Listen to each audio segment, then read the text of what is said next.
Oi, pessoal, tudo bem? Sou a doutora Thalita. Já falei com vocês anteriormente na aula de puberdade normal. E nessa aula eu vou falar sobre as anomalias do desenvolvimento puberal. Então, a gente vai abordar tanto a puberdade precoce quanto a puberdade tardia. Puberdade precoce, qual a definição? Então, é o início dos eventos puberais antes dos 8 anos de idade nas meninas. Nos meninos, o marco é 9 anos de idade. Só que meninas com 9 anos de idade, se elas tiverem menarca, pubarca rapidamente progressiva ou sinais neurológicos associados, devemos também realizar uma investigação de puberdade precoce. E por que é importante a gente fazer essa investigação de puberdade precoce? Porque, além de repercutir na estatura final, ela tem impactos tanto na sexualidade quanto em aspectos psicológicos na criança. Então, meninas que entram na puberdade muito cedo, além de atingirem menores estaturas, elas também têm uma imagem negativa do corpo associada, são mais vítimas de abuso sexual, são mais vítimas também de gravidez indesejada, elas podem desenvolver humor deprimido, ser vítimas de bullying na escola, apresentarem após distúrbios alimentares associados e mesmo conflitos com os pais. Existem diversas formas da gente estar classificando a puberdade precoce. Uma delas é de acordo com os caracteres sexuais. Então, a gente pode classificar como isossexual, na qual vai predominar a atividade estrogênica. Então, as meninas manifestam os eventos puberais habituais, como telarca, pubarca, menarca. Ou ela pode ser classificada como heterossexual. Na classificação heterossexual, predomina a atividade androgênica. Então, as meninas têm sinais de virilização, hirsutismo, podem ter aumento da massa muscular. Outra coisa é engrossamento de voz e mesmo aumento do clitóris. Uma outra forma de classificação seria de acordo com a etiologia da puberdade precoce. Então, a gente pode classificá-la como central, periférica e variante benigna ou não progressiva. Na puberdade precoce central, também conhecida como gonadotrofina dependente, nós temos a ativação e amadurecimento precoce do eixo hipotálamo hipófise gonadal. Isso faz com que haja secreção tanto do GNRH quanto do FSH e LH. Por isso que a gente chama ela de gonadotrofina dependente. E como ela tem toda a ativação do eixo ali, ela tem todas as manifestações puberais habituais. Então, ela também é conhecida como puberdade precoce completa ou verdadeira.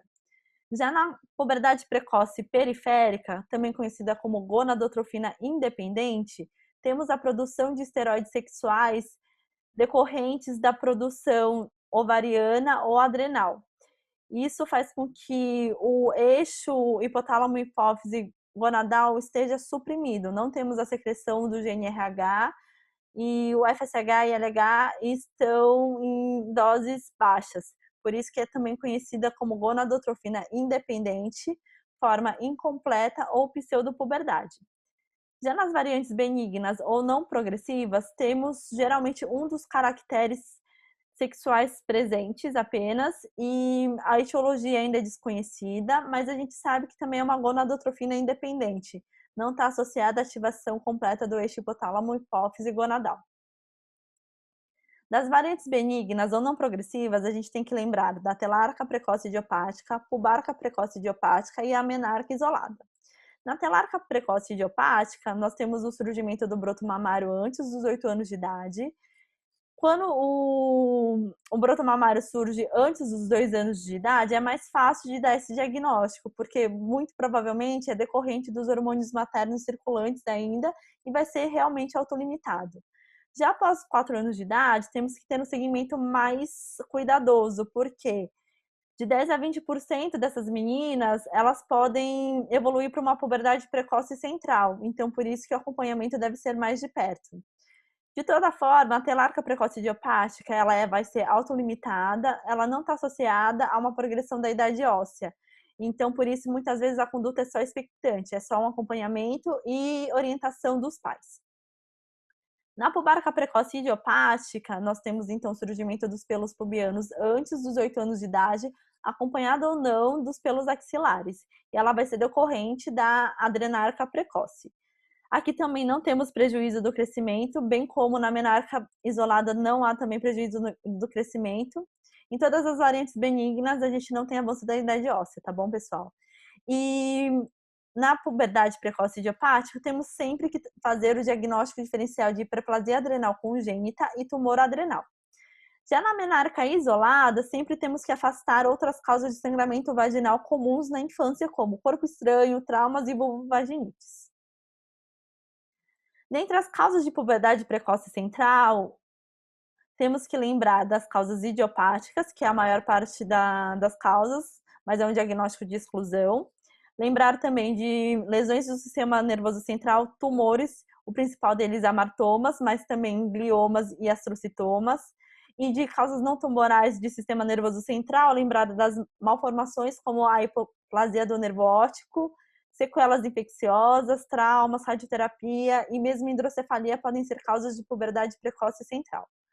Já casos de puberdade precoce periférica, lembrar das causas ovarianas, como tumor, cisto funcional, a síndrome de Macuno-Bright também é outra causa de puberdade precoce periférica, bem como a hiperplasia adrenal congênita e tumores da adrenal, mas geralmente esses têm característica virilizante.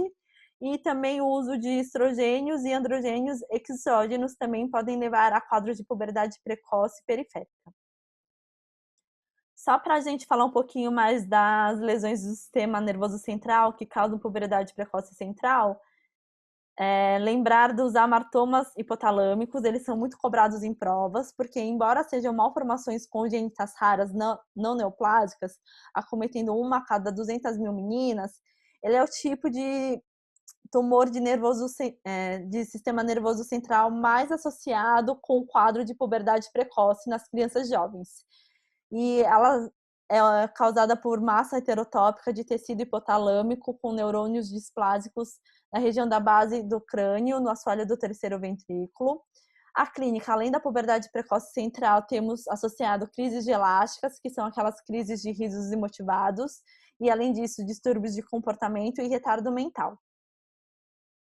Já da puberdade precoce periférica, falando um pouquinho mais das causas específicas, lembrar que os cistos ovarianos funcionais são as principais causas de puberdade precoce periférica, mas também temos que lembrar dos tumores ovarianos, como os tumores de células da granulosa, e de hormônios exógenos, sempre perguntar se alguém na família, pai ou pai não, avó ou mãe, tá usando creme estrogênico ou pílula de anticoncepcional que a criança pode ter contato e desenvolver a puberdade precoce periférica, ou mesmo o pai que às vezes faz uma terapia de reposição com testosterona ali, se a menina às vezes tiver um sinal de virilização, perguntar se não tem algum medicamento que contenha androgênio em casa ali.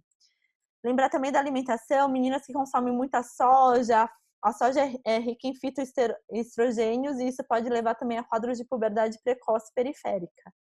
E se a menina tiver sinais de virilização associados à puberdade precoce periférica, lembrar não só dos androgênios exógenos, às vezes na medicação de PAI, como eu falei anteriormente, mas também de tumores adrenais e hiperplasia adrenal congênita também, que eles levam ao aumento dos androgênios, causando a puberdade precoce heterossexual. Outra causa de puberdade precoce periférica muito cobrada em prova também é a síndrome de Macuno-Bright. É uma síndrome rara, acomete uma a cada 100 mil, tem literatura que fala uma a cada 1 milhão de meninas, a casuística não está muito bem estabelecida, mas ela está relacionada à ativação pós-zigótica do gene da subunidade alfa da proteína de ligação ao nucleotídeo guanina, a GNAS1. E a clínica, nós temos, além da precocidade sexual, displasia fibrosa poliostática, então são cistos em crânio e ossos longos, e manchas café com leite na pele. A precocidade sexual, em 40% dos casos, ela se dá por formação de cistos ovarianos funcionantes. Esses cistos geralmente são unilaterais e levam à secreção do estrogênio e um sangramento vaginal intermitente. O diagnóstico de puberdade precoce, ele é primariamente clínico, então ele começa com uma boa anamnese, na qual a gente tem que especificar a sequência dos eventos puberais, o tempo interatelar, capubarca e menarca. Temos que avaliar os antecedentes, se tem antecedente de doenças prévias, história de trauma, de sistema nervoso central, se a menina está exposta a hormônios ou tem familiares que estejam sobre terapia hormonal. Lembrar também de sinais neurológicos, como cefaleia, convulsões, perguntar ativamente se tem secreção mamária bilateral, galactorreia e dor abdominal associada. No exame físico, importante sempre peso, altura e colocar nas curvas de crescimento, avaliar a pele, ver se tem manchas café com leite, porque isso já me faz caminhar mais para o diagnóstico de McConnell-Bright. Podemos solicitar fazer um campo visual e fundo de olho para ver se não tem nenhuma alteração do sistema nervoso central, fazer a palpação da tireoide para ver se não tem cisto, nodulações, avaliar o tamanho, consistência para ver se podemos estar frente a um quadro de hipotireoidismo. Além disso, quando a gente for avaliar as mamas, ver se não tem galactorreia associada, que isso já nos sugere um quadro de hipotireoidismo, e sempre fazer o estadiamento de Tanner das mamas.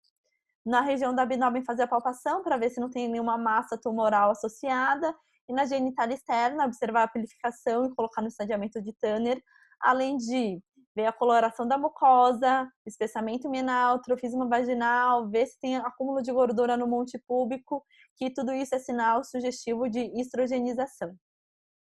Depois que a gente fizer um pensamento clínico ali, o diagnóstico primário clínico, a gente vai pedir exames complementares para confirmar esse diagnóstico baseado nos dados clínicos. Então, quais exames complementares que a gente pode estar solicitando? Um deles é o raio-x de mão e punho esquerdo, para a gente avaliar a idade óssea. Se houver um desvio padrão de 2 anos ou mais da idade óssea, a gente tem que suspeitar, isso fecha o diagnóstico, desculpa, de puberdade precoce. De dosagens hormonais, podemos pedir o estradiol. Então, o estradiol acima de 20, ele fecha como diagnóstico de puberdade precoce. No entanto, o estradiol de 8 a 20, ele é inconclusivo. Então, um exame mais padrão ouro para a gente solicitar seria a dosagem do LH basal. Um LH basal alto, ele é sugestivo de puberdade precoce central. Já um LH suprimido, temos que lançar a mão do teste com estímulo do GNRH com dosagem do LH pós-estímulo. Então, por quê? Porque a secreção do LH ele também se dá de forma pulsátil. E pode ser que a dosagem veio baixa porque a gente dosou na hora da queda do LH, mas essa secreção é cíclica, ela é pulsátil. Então, o ideal é, se o LH vier suprimido, a gente solicitar o teste do estímulo de GNRH com LH após. Se o LH basal, mesmo após o estímulo, vier baixo, isso nos dá o diagnóstico de puberdade precoce periférica. E se ele vier aumentado, um diagnóstico de puberdade precoce central. Além disso, além do LH, a gente pode solicitar também perfil androgênico, principalmente naquelas meninas que têm os sinais de virilização e a gente suspeite de tumor ou hiperplasia adrenal congênita. E podemos também solicitar o TSH e T4 livre para afastar ou diagnosticar um hipotireoidismo ali associado ao quadro da puberdade precoce. Podemos solicitar de exames de imagem, ultrassom pélvico, uma tomo ou ressonância do abdômen, para a gente avaliar se existe cistos foliculares, tumores ovarianos ou adrenais presentes. E se tivermos suspeita de lesão de sistema nervoso central, podemos também solicitar uma ressonância magnética de crânio. Aqui a gente tem um diagrama mostrando como deveria ser a nossa investigação das meninas com puberdade precoce. Então, se elas apresentarem caracteres sexuais secundários antes dos 8 anos, e esses caracteres tiverem um caráter progressivo, com aumento da velocidade de crescimento e idade óssea avançada, um período ali de 3 a 6 meses, devemos solicitar exames laboratoriais, dentre eles o estradiol. Se o estradiol vier acima de 20, vai fechar como puberidade precoce, de 8 a 20 vai ser discriminatório.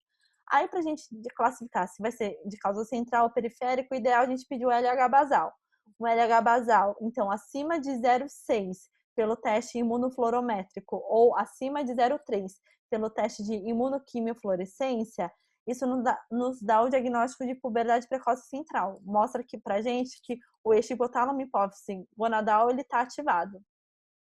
E frente a uma puberdade precoce central, temos sempre que pedir um exame de imagem, de preferência uma ressonância do encéfalo, porque embora a maior parte das causas seja por idiopática, nós temos que afastar lesões do sistema nervoso central, como os tumores, os amartomas hipotalâmicos, as malformações, e também sequelas de lesões, hidrocefalia, entre outras lesões orgânicas causadoras de puberdade precoce central. Quando a gente dosa o LH basal e ele vem em valores baixos, pré-puberais, nós temos então que fazer o teste do análogo do GNRH, o GNRH 100 microgramas, e avaliar a resposta do LH pós-estímulo. Se o LH pós-estímulo vier em valores acima de 6,9 pelo teste da imunofluorométrico ou acima de 5 no teste da imunoquimiofluorescência, isso dá o diagnóstico de puberdade precoce central e temos que fazer toda a sequência da puberdade precoce central. Já se o LH e FSH vierem suprimidos mesmo após o estímulo do GNRH, então isso nos dá o diagnóstico de puberdade precoce periférica. E aí a gente vai solicitar os exames complementares de acordo com nossa suspeita clínica. Então, se tiver manchas café com leite, ali a gente suspeita de Macuno-Bright, lembrar da cintilografia, óssea, o raio-x do esqueleto. Se tiver sinais de virilização, lembrar de solicitar o perfil androgênico e, dependendo da causa, até um estudo molecular.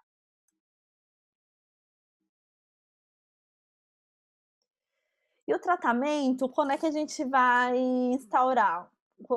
Por que a gente faz o tratamento da puberdade precoce? Então, nosso objetivo vai ser a parada e regressão dos sinais puberais, retardar o fechamento das epífises ósseas para melhorar a estatura final, reduzir o risco de abuso e gravidez indesejada, melhorar o bem-estar psicossocial das meninas e também tratar a causa base. Então, o tratamento vai ser de acordo com a origem da puberdade precoce. Se ela for central, a gente tem que lembrar de tratamento nível 1A de evidência, vai ser o análogo do GNRH.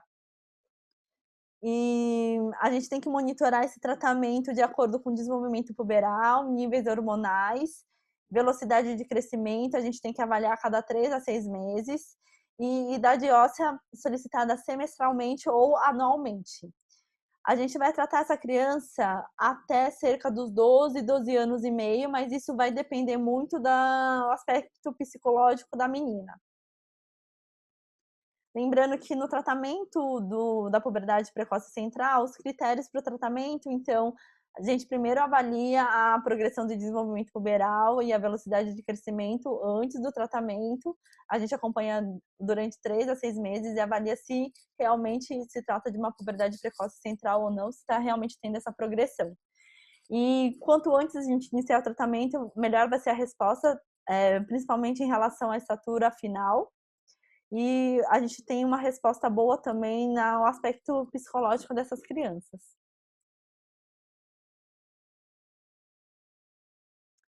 Lembrar, já na puberdade precoce periférica, ela não vai responder aos análogos do GNRH. Lembra que o eixo já está suprimido aqui, então não adianta a gente estar dando o GNRH, certo? O GNRH, qual que é o intuito? A gente dá o GNRH para a gente suprimir o eixo hipotálamo hipofisário e não haver toda a cascata dos eventos puberais. Mas se aqui a puberdade precoce periférica ela não é causada pelo eixo, não adianta a gente dar o análogo do GNRH, porque o eixo já está suprimido. Então, o tratamento da puberdade precoce periférica, ela se baseia na causa base. Então, se a gente tiver um tumor ovariano adrenal, a abordagem é cirurgia, rádio, quimioterapia, uma abordagem multidisciplinar. Se tivermos frente à hiperplasia adrenal congênita, lembrar do tratamento com glicocorticoides, hipotireoidismo, tratar com levotiroxina. E na síndrome do Macuno-Bright, a gente inicialmente dá inibidores de conversão estrogênica periférica. Então, a gente pode dar o letrozol, que vai inibir a aromatase, ou o tamoxifeno, que vai bloquear a ação do estrogênio.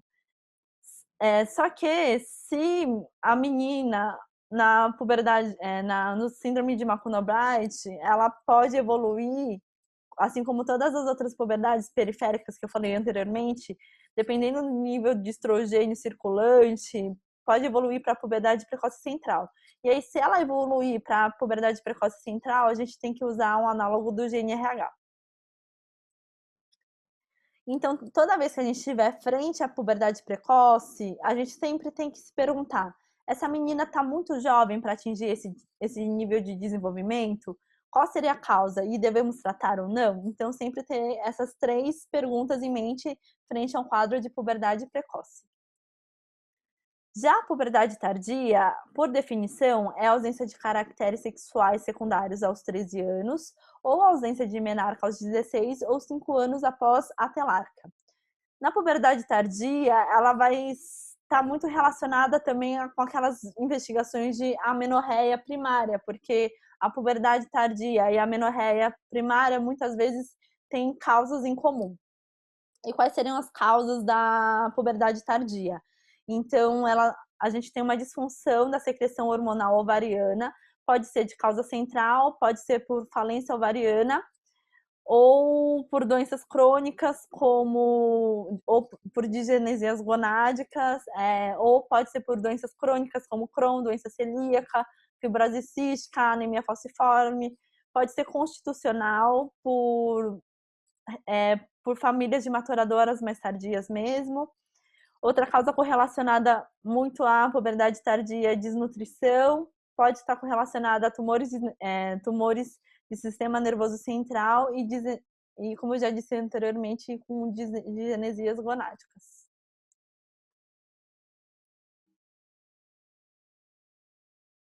Nós podemos classificar a puberdade tardia como, dependendo da presença de caracteres sexuais.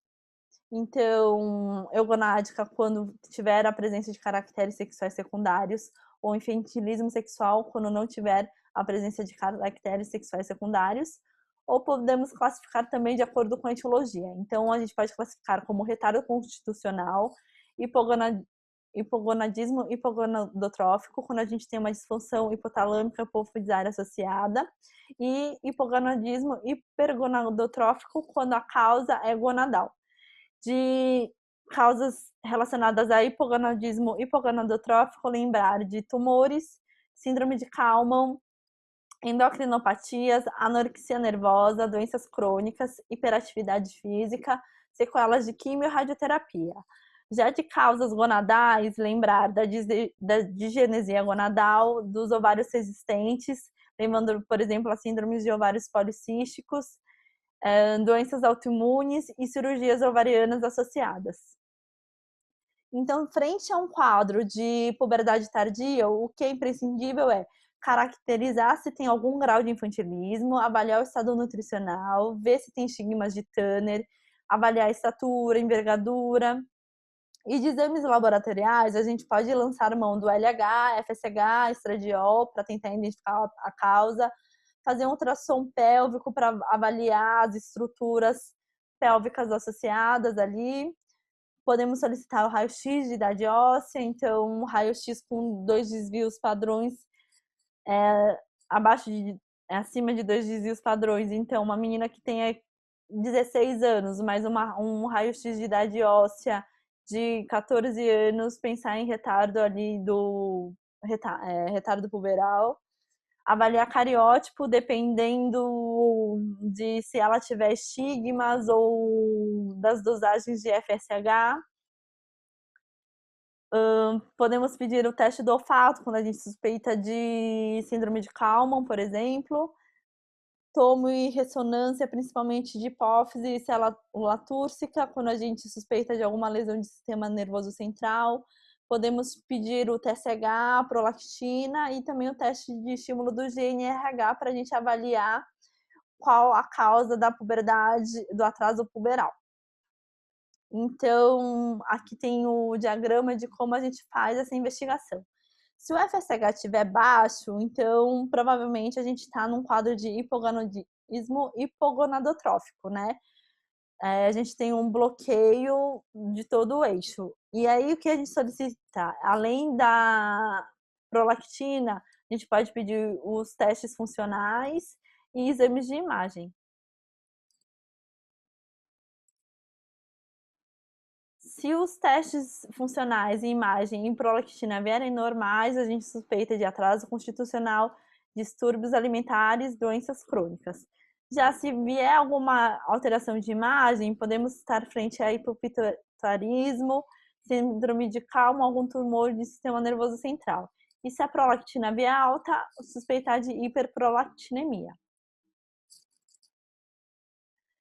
Já se o FSH vier elevado, estamos frente a um hipogonadismo hipergonadotrófico. E o que é bom aqui é solicitar o cariótipo. Se o cariótipo vier normal, então a gente deve suspeitar de disgenesias gonadais, como insuficiência ovariana, causas iatrogênicas como quimio, radioterapia, podemos estar frente a doenças autoimunes, galactosemia e síndrome de Savage, que é uma deficiência dos receptores do FSH. Se o cariótipo vier anormal, então a gente pode estar frente a uma síndrome de Turner, 45X, uma disgenesia gonadal pura, um mosaico 46X, 46XX, 46X, 47XXX. Ou se a gente pedir um ultrassom pélvico e o cromossomo vier 46XX sem útero e vagina, suspeitar de síndrome de Rokitansky, e se for 46XY sem útero e vagina, lembrar da síndrome de Morris como diagnóstico. Então, o tratamento da puberdade tardia vai depender da causa, e o objetivo vai ser levar ao crescimento das mamas, ocorrência da menstruação, aumento da velocidade de crescimento e aumento da massa óssea.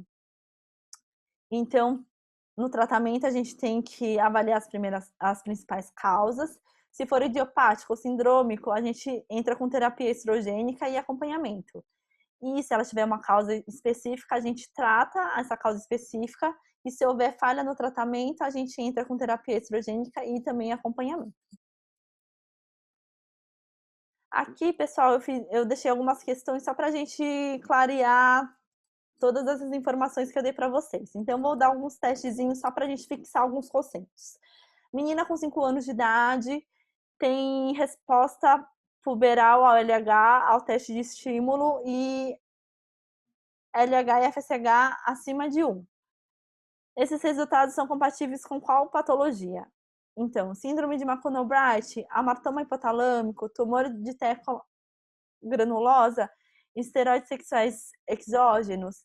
Lembrando, se ela tem uma resposta puberal a LH e um LH FSH acima de 1, isso é muito sugestivo do quê?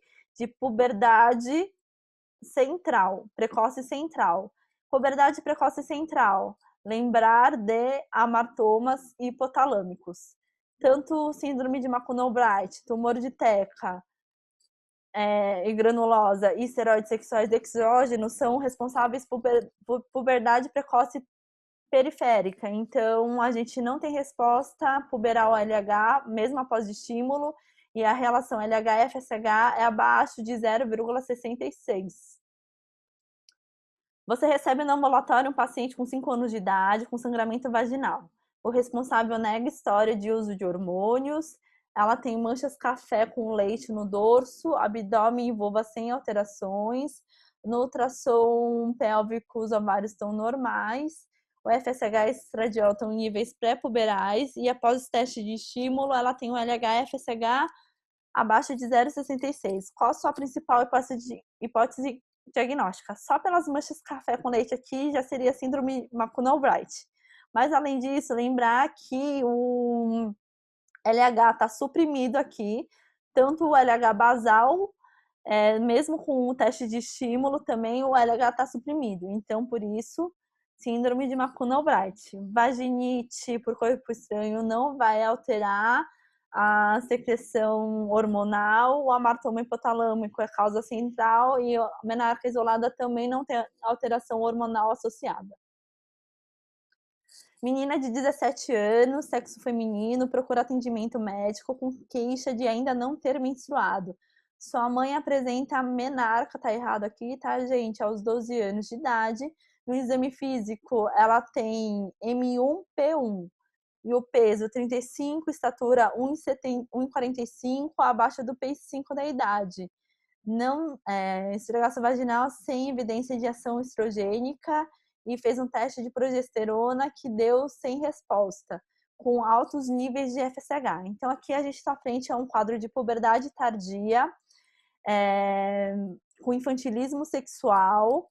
Lembra que se os níveis de FSH estão elevados, é um hipogonadismo hipergonadotrófico.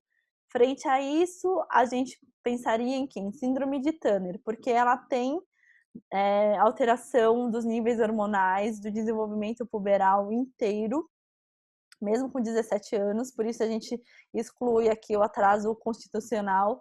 Síndrome de McConnell-Bright é causa de puberdade precoce, não tardia. Síndrome de Kalman, ele tem uma alteração do sistema nervoso central e leva geralmente a um hipogonadismo hipogonadotrófico, tá? Então, por isso que nessa questão aqui, a gente pensaria em síndrome de Turner. Bom, pessoal, sobre puberdade, sobre as anomalias do desenvolvimento puberal é isso. Qualquer dúvida, podem me enviar via e-mail e eu encontro vocês na discussão de caso clínico.